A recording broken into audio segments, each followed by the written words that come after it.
तो नमस्ते बंधु, मेरा नाम है सुदीप और स्वागत है मेरे चैनल रेसलिंग पैरेट पे। OMG मतलब जब आप इस वीडियो को पूरा देखोगे तब आपको समझ आएगा कि मैं ऐसा क्यों कह रहा हूँ। एक्सट्रीम रूल से WWE चैंपियनशिप का मैच हटवा के WWE ने वो आज मंडे नाइट रॉ में करवा लिया। क्या वो सही डिसीजन था WWE का? WWE ने आखिर क्या किया आज हुए Bobby Lashley versus Randy Orton के चैंपियनशिप मैच में? तो इन सारी चीजों को जानने के लिए इस वीडियो को बिना स्किप किए लास्ट तक जरूर देखना। और अगर आपने चैनल को अभी तक सब्सक्राइब नहीं किया तो बिना लेट किए वो जरूर कर दीजिए ताकि मैं आपको डेली रेसलिंग से जुड़ी कंटेंट प्रोवाइड कर सकूं। तो फिर चलिए शुरू करते हैं इस वीडियो में। तो रॉ के शुरुआत में ही जो थीम सॉन्ग प्ले होता है वो होता है mister Money in the Bank Big E का। बिग ई जो है कल रात को ही उन्होंने ट्वीट कर दिया था कि आज वो WWE चैंपियनशिप मैच में कैश इन करने वाले हैं। लेकिन हमें पता है सुपरस्टार ऐसा क्यों करते हैं, ताकि लोगों को उस मैच के लिए हाइप बनी रह सके और वो चैनल को ट्यून करे रॉ को देखने के लिए। लेकिन क्या इस बार इस ट्वीट से ओरिजिनल प्लान के साथ कोई लिंक थे? खैर वो लास्ट में डिस्कस करेंगे। लेकिन बिग ई के आने के बाद फिर आते हैं RK bro, riddle and Randy Orton. RK bro आने के बाद वहां पे आते हैं हमारे WWE चैंपियन बॉबी लैशली। और जैसे ही सारे लोग आ जाते हैं वो सारे चारों लोग रिंग में खड़े होते हैं। अब बातों का सिलसिला जो है वो बिगी शुरू करते हैं। बिगी कहते हैं कि मैं फिर से तुम लोगों को याद दिला देता हूँ कि आज मैं कैश इन करने वाला हूँ, जो भी जीतने वाला है तुम्हारी मैच के अंदर। लेकिन बिगी का जो रिस्पॉन्स है वो मिलता है विडल की तरफ से। विडल कहते हैं कि भाई बिगी देखो, तुम प्लीज रैंडी ऑर्टन पे कैश इन मत करना, वो मेरा ब्रो है। लेकिन विडल की इस बात पर MVP जो है वो तभी के तभी काउंटर करते हैं और बोलते हैं कि भाई तुम ये बोल क्या रहे हो, रैंडी के ऊपर कोई कैश इन नहीं होने वाला क्योंकि वो जीतने ही नहीं वाले। और फिर MVP वही बोल रहे होते हैं कि कैसे रैंडी ऑर्टन ने पॉलिटिक्स करके एक्सट्रीम रूल्स का मैच जो है आज ऑफिशियल करवा दिया और जो टैग टीम मैच होने वाली थी उन दोनों के बीच में उसको अभी के लिए कैंसिल करवा दिया। अब सबने अपनी अपनी बात रख ली तो रैंडी ऑर्टन कैसे पीछे हटते। रैंडी ऑर्टन कहते हैं कि यार मैं सोच रहा था कि लैशली से लड़े हुए मुझे 14 साल हो गए हैं, तो फिर क्यों और 2 हफ्ते एक्सट्रीम रूल्स के लिए वेट करना। मैंने सोचा कि आज रॉ में ही उनके साथ लड़ लूं। अब यही सब बातों के बीच में MVP दोबारा से कहते हैं बिगी को कि तुम क्यों यहाँ भाग के आ गए, क्योंकि तुम्हें Roman Reigns and Brock Lesnar से डर लगता है। बट यही सब झगड़ा और बातें चल रही होती हैं जब 20 से लैशली के ऊपर पड़ जाता है रैंडी ऑर्टन का एक RKO। अब रैंडी ऑर्टन वहां से RKO लगा के निकल जाते हैं और लैशली कुछ देर बाद खड़े भी हो जाते हैं। मगर इस तरह से WWE ने शुरू से ही इस मैच के लिए बहुत हाइप बना दी थी। नेक्स्ट जो चीज हमें देखने को मिलती है वो है एक एडवर्टाइज्ड मैच जो WWE ने पहले से अनाउंस कर दिया था, शार्लेट वर्सेस शेना बेजलर के बीच में। अब WWE का पता नहीं ऐसे मैचेस करवाती क्यों है। शार्लेट और एलेक्सा ब्लिस की फ्यूड चल रही है तो उनके बीच में इन दोनों को बुलवाने का क्या फायदा। खैर मैच के बारे में हम ज्यादा बात नहीं करेंगे, कुछ खास नहीं था मैच के अंदर। इनमें वही होता है जो हमें लास्ट वीक देखने को मिला था, बट इस बार नाया जैक्स ने शेना बेजलर को डिस्ट्रैक्ट कर दिया और उसका फायदा उठा लेती है शार्लेट जब उन्होंने पिन कर लिया शेना बेजलर को। बट मैच के बाद वहां पे शो होती है हमारी एलेक्सा ब्लिस।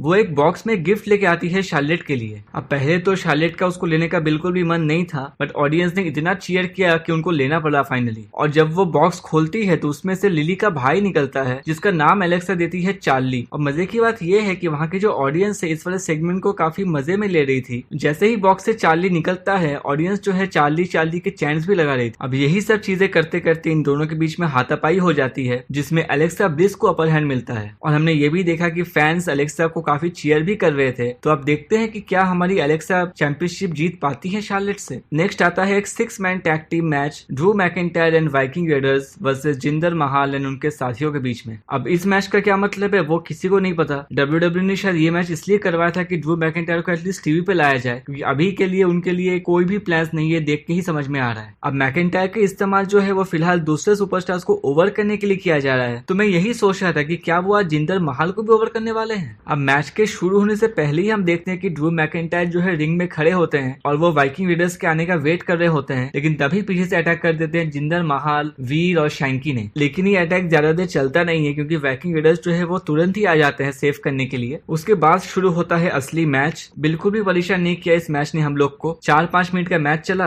एंड पे मैकिंटायर ने क्लेमोर लगा दिया शैंकी के ऊपर और इस तरह से वो मैच को जीत जाते हैं। अब अगर आप ड्रू मैकिंटायर के बड़े वाले फैन हो तो मैं आपको यही सजेस्ट करूंगा कि फिलहाल के लिए आप ड्रू मैकिंटायर की बुकिंग अच्छी एक्सपेक्ट मत करना, क्योंकि प्लान्स यही है कि उनके लिए अभी बुकिंग थोड़ी सी होल्ड पे की जाए और एक बार जब ड्राफ्ट हो जाए तो फिर उनको दोबारा से पुश किया जाए। नेक्स्ट आता है एक मैच जो कि डेमियन प्रीस्ट का एक तरह से ड्रीम मैच था। उन्होंने अपनी एक इंटरव्यू में कहा था कि कैसे वो जेफ हार्डी से मैच करना चाहते हैं और लास्ट वीक के बाद जेफ हार्डी ऐसा ट्रेंड कर रहे थे, WWE ने तुरंत इस मैच को बना दिया। अब मैच शुरू होने से पहले ही वहां पे शेमस आके बैठे हुए होते हैं। आपको पता है कैसे शेमस एंड डेमियन प्रीस्ट के बीच में मैच होना है एक्सट्रीम रूल्स के अंदर। उसकी थोड़ी देर बाद ही शुरू हो जाता है ऑफिशियल मैच ये काफी डिसेंट सा था। आपको बहुत सारे नियर फॉल्स देखने को मिलेंगे। डेमियन प्रीस्ट तो अच्छे परफॉर्मर है ही और जेफ हार्डी कितने कमाल के परफॉर्मर है ये तो आपको पता ही है। अब ये जो मैच था वो एक यूएस टाइटल के लिए था, लेकिन चांसेस तो बहुत कम ही थे कि डेमियन प्रीस्ट इस तरह से अपनी चैंपियनशिप को लूज कर जाएंगे और एंडिंग में ऐसा ही होता है जब डेमियन प्रीस्ट ने रेकनिंग लगा दिया जेफ हार्डी के ऊपर और इस तरह से उन्होंने अपनी चैंपियनशिप को रिटेन कर लिया। लेकिन जीत के 3 या 4 सेकंड के अंदर ही शेमस आके अटैक कर देते हैं डेमियन प्रीस्ट के ऊपर। वो करते करते उन्होंने लगा दिया एक ब्रोक किक जेफ हार्डी के ऊपर, पर जब डेमियन प्रीस्ट को वो ब्रोक किक लगाने जाते हैं प्रीस्ट उसमें काउंटर करके शेमस को नीचे गिरा देते हैं। अब एक्सट्रीम रूल का ये मैच बहुत ही फीका सा लग रहा है क्योंकि आपको पता है कि समरस्लैम में ऑलरेडी हो चुका है। अब WWE इस मैच के अंदर क्या डिफरेंट करती है हमें वही देखना है। क्या इसमें कोई स्टिपुलेशन ऐड होती है या क्या होता है, ये देखना बहुत इंटरेस्टिंग होने वाला है। नेक्स्ट मैच जो होना था वो ऑलरेडी एडवर्टाइज था, रिया रिप्ली वर्सेस नैटालिया के बीच में। बट मैच के शुरू होने से पहले दोनों टीम्स के बीच में गोरिल्ला पोजीशन में लड़ाई हो जाती है, इसलिए वहां पे सोनिया डेविल ने आके निकी एस एंड तमीना के बीच में भी मैच तभी ऑफिशियल कर दी। अब तमीना और निकी एस के बीच में अगर मैच होगा तो आप जो एक्सपेक्ट करोगे मैच के अंदर वही हुआ है। तमीना ने निकी को एकदम तोड़ के रख दिया, वो उठा उठा के पटक रही है, इधर उधर फेंक रही है, जो करना चाहती है वही कर रही है। लेकिन मैच की जो एंडिंग थी वो मेरे हिसाब से एक बॉच हो गई क्योंकि हमारी निकी एस तमीना को पिन करने जा रही थी और जैसे ही 3 काउंट हुआ तमीना ने अपने शोल्डर को ऊपर कर दी, लेकिन रेफरी ने तभी बेल रिंग कर दी थी। लेकिन उसके बाद भी जो रिंग अनाउंसर है वो विनर डिक्लेयर करते हैं तमीना को, लेकिन हमें शो किया जाता है कि निकी एस ने मैच को जीत लिया है। तो इसकी एंडिंग जो है बड़ी गड़बड़ तरीके से हो गई। लेकिन मैच के तुरंत बाद ही हम देखते हैं कि तमीना ने और नैटालिया ने निकी एस पर अटैक करना शुरू कर दिया और उसके बाद शुरू होता है मैच रिया रिप्ली वर्सेस नैटालिया के बीच में। ये वाला मैच भी काफी ठीक ठाक सा चला, बट हमने एक स्पॉट देखा जब तमीना ने जो है मैच में इंटरफेयर करने की कोशिश कर रही थी और उसी टाइम जब रेफरी उनको नीचे करने की कोशिश कर रहे थे हमारी निकी एस ने नैटालिया के टांग खींच दिए और वो वहां पे गिर जाती है। फिर हम ये भी देखते हैं कि कैसे नैटालिया जो है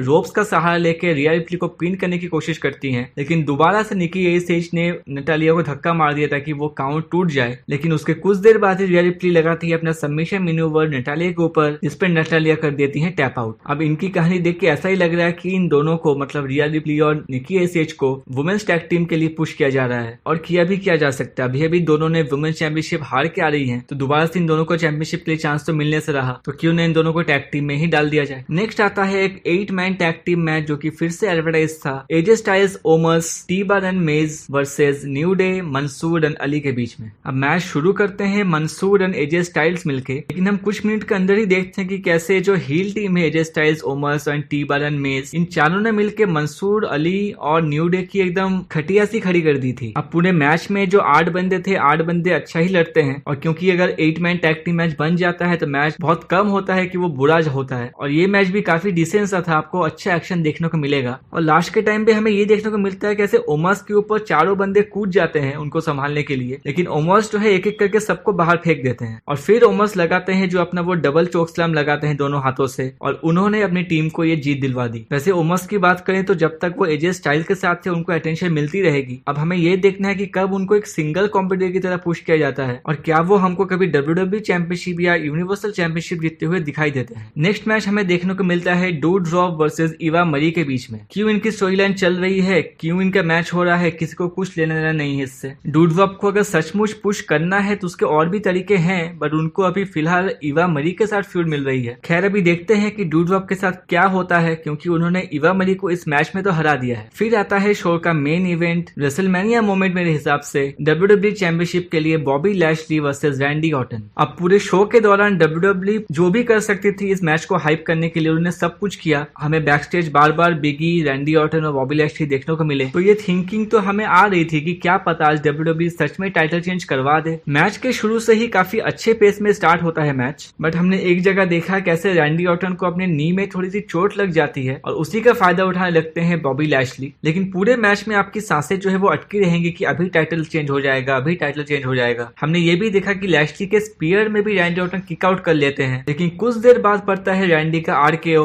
वो कोशिश करने जाते हैं कि वो लैशली को पिन करे, बट लैशली के पास खड़े होते हैं MVP। वो क्या करते हैं, वो लैशली को खींच के रिंग के साइड में लेके आ जाते हैं ताकि लैशली का जो बॉडी है वो रिंग के नीचे हो और रैंडी उनको पिन न कर सके। ये देख के रिडल जो है वो एमवीपी से भिड़ने आ जाते हैं और इसी का फायदा लेके रैंडी पीछे से आके एमवीपी को रिंग के बाहर एक आरकेओ लगा देते हैं। लेकिन जैसे ही आरकेओ लगाने के बाद रैंडी रिंग में वापस जाते हैं, पीछे से बॉबी लैशली का आता है एक जबरदस्त सा स्पीयर दोबारा से और इस पे रैंडी किक आउट नहीं कर पाते और लैशली सक्सेसफुली अपनी WWE चैंपियनशिप को रिटेन कर लेते हैं। अब ये जब चीज खत्म हुई, मैं तब देख रहा था कि अभी भी 10 मिनट बाकी हैं और ठीक उसी टाइम में वही हुआ जो मैं एक्सपेक्ट कर रहा था। बिगी आते हैं मनी इन द बैंक का ब्रीफकेस लेके और वो कैश इन कर लेते हैं लैशली के ऊपर। बट लैशली क्या करते हैं, वो दिखा रहे होते हैं कि वो मैच में कम्पीट नहीं कर सकते, उनकी नी में लगी होती है। बट बिगी क्या करते हैं, वो लैशली को गुस्सा दिलाने के लिए एक चाटा मार देते हैं और लैशली को जिससे गुस्सा आ भी जाता है और वो रेफरी को कहते हैं कि मैच स्टार्ट करो। अब मैच स्टार्ट होने के कुछ देर बाद ही लैशली लगा देते हैं अपना स्पीयर बिगी के ऊपर एंड उस टाइम तो मैं सोच रहा था कि बस अब तो हो गया, अब तो बिगी किक आउट नहीं करने वाले और लैशली ही हमारे जाएंगे आज के शो से WWE चैंपियन रह के। लेकिन बिगी ने कर दिया लैशली के स्पीयर पे किक आउट। थोड़ी देर पड़ता है बिगी का बिग एंडी लैशली के ऊपर और बिगी हमारे बन गए हैं नए WWE चैंपियन। अब ये एक बहुत बड़ा मोमेंट था, बहुत बड़ा शॉकर था कि रॉ के एक नॉर्मल से एपिसोड में ही बिगी का कैश इन करवा दो और उसको जितवा भी दो। नहीं तो ऐसे मोमेंट्स WWE रेसलमेनिया या फिर बड़े किसी पेपर व्यू के लिए बचा के रखती है। लेकिन WWE ने डिसाइड किया कि आज ही के शो में बिगी को चैंपियन बना दिया जाए। अब यहाँ से जो है WWE की लैंडस्केप थोड़ी सी चेंज हो जाएगी, क्योंकि आपको पता है कि एक नया WWE चैंपियन या फिर नया यूनिवर्सल चैंपियन कंपनी को लीड करता है, वही होता है जो मेन मैचेस प्रोड्यूस करता है एक पेपर व्यू में। तो आप आगे देखते हैं हमारे WWE चैंपियन बिगी के साथ आगे क्या क्या होता है। तो आज की ये वीडियो यहीं तक की थी। अगर आपको ये पसंद आई हो तो इसको लाइक या शेयर करना ना भूले। इसके साथ साथ चैनल को सब्सक्राइब करके नोटिफिकेशन बेल को भी ऑन कर दीजिए ताकि आपको रेसलिंग से जुड़ी हर न्यूज, अपडेट्स और इवेंट्स की जानकारी इस चैनल पे मिलती रहे। तो ठीक है बंधु, मिलते हैं आपसे अगले वीडियो में। तो नमस्ते बंधु।